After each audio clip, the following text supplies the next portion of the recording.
we had a couple audio hiccups at our AGM, and a few folks have asked me if there was a written version of my keynote address. And given my very questionable grammar and lack of sentence structure, I figured it might be more advantageous just to record it and throw it up on YouTube so people could watch it. So here you go. It's an absolute honor to be here speaking with you tonight at Fife House AGM. For those of you who attended our 35th gala last year, you might also recognize me.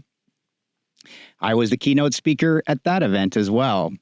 Now, there are two ways to interpret me being invited back. The first way, which is my personal favorite way, is that I was so compelling you all demanded an encore presentation. Now, there is another possibility. And the other possibility is that I was so bad last time with Casey being the empathetic soul that he is. He just pitied me so much that he said, let's just give JP one more shot. But either way, I was in. Any opportunity to work with Nadine, Casey, and the amazing Fife House team is an absolute win for me. On that note, let's give a round of applause to Casey and his team for putting tonight's event together. Cue the well-deserved round of applause that absolutely did happen. And now let's not forget to take a moment to especially acknowledge Nadine for her incredible, steadfast leadership in guiding our organization. And then there was another very well-deserved extended round of applause. So I became a board member of Fife House about 1 year ago tonight. And it's been a real year of learning and discovery. But my journey with Fife actually began about a decade ago. And that's when I met Joy Weinberg. I met Joy when I was being discharged from my 8th ICU stay. Trust me, Joy wasn't meeting the best version of me. I was homeless and hopeless, I guess. And to be frank, I was pretty much pissed off at the world. It didn't matter who you were or what you did. If you ran into me, myself about 11 years ago, I was a pretty angry guy for a multitude of reasons. And if that wasn't enough, I was about to celebrate. Now, I say celebrate. I'm not sure celebrate is the right word, but I'll call it my celebration of my 2nd year anniversary of being on Crime Stoppers' most wanted list. And there you go. That's my ugly mug right there. So I was no prize. You know, I wouldn't think that an organization would say, wow, we really want to get this guy inside our walls and he's going to be a real asset to us, right? I was no asset to anyone. But you know what? None of that seemed to matter inside the walls of Fife House. I can't quite describe it, but the people inside this building saw something in me I hadn't seen in myself for many years. I remember many things that Joy said to me, but there are 6 words that will forever stand out to me. And these were practically the first 6 words that she said to me. And they were, will you let me help you? Wow, that's simple enough, isn't it? Isn't it? What's so powerful about that? But when spoken with such empathy and meaning, they can move mountains. These words weren't a question, but they were a lifeline.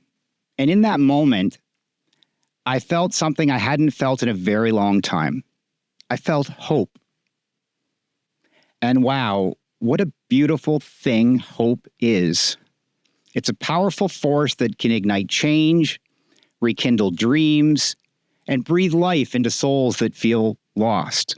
And boy, was I lost. Hope can seem like a distant star, beautiful, but unreachable. Now, sometimes all it takes is someone extending their hand to remind you that you're not alone. For me, it was Fife House that extended their hand to me. When everyone else, and I mean everyone else, had turned their back on me, Fife House did not judge me. When Joy asked me, Will you let me help you? She wasn't just offering assistance, but she was reigniting a spark within me. Hope gave me the courage to take the first step towards a new beginning. And that first step led to another and another, until I found myself on a path I never thought was possible. And that's the magic of this place called Fife House. See, hope has a particular significance to Fife House. During our last board meeting, I was admittedly probably daydreaming a bit. I tend to do that after about the first hour of most meetings. I also find myself somewhat mesmerized every time our president, Quende, says good corporate governance, with his flawless enunciation and command of the Queen's English that leaves the rest of us envious. But as I was drifting off into my own thoughts, I found myself staring at the Fife House logo. I thought I knew it well, but for the first time I really looked at it, and I saw three words I had never noticed before: hope, help, and home. I thought, how did I miss these words for a decade? But then it struck me, these words sum up what Fife House is all about: hope, help, and home. They're not just words, they're the pillars upon which this organization stands. Hope is the beginning. Without hope, there's no vision for a better tomorrow. Help is the program, support, and compassionate community. And home is the culmination of hope and help coming together to create a safe, nurturing environment where we can thrive. A home is more than just four walls and a roof. It's a sanctuary where you can be yourself, heal, and build a future. So Joy offered me the hope, and the wonderful, amazing Fife House family offered me the help. And Fife House offered me a forever, permanent home. I consider myself the luckiest person I've ever known. Today I stand before you 8 years without using substances. I have the most rewarding job of my life. I work as an addiction case manager in the emergency room at St. Michael's Hospital. I now have the privilege of traveling across the country, speaking at conferences. I co-host an addiction medicine podcast. And most importantly, I've never been happier. None of this, absolutely none of this, would have been remotely possible without Fife House. So as we gather tonight, let's remember the profound impact that Fife House can have. Let's celebrate the incredible work that Fife House does every single day. And let's recommit ourselves to spreading hope wherever we can, because you never know whose life might change with just a few simple words. Thank you so much for listening, and thank you for supporting such an amazing organization. Good night.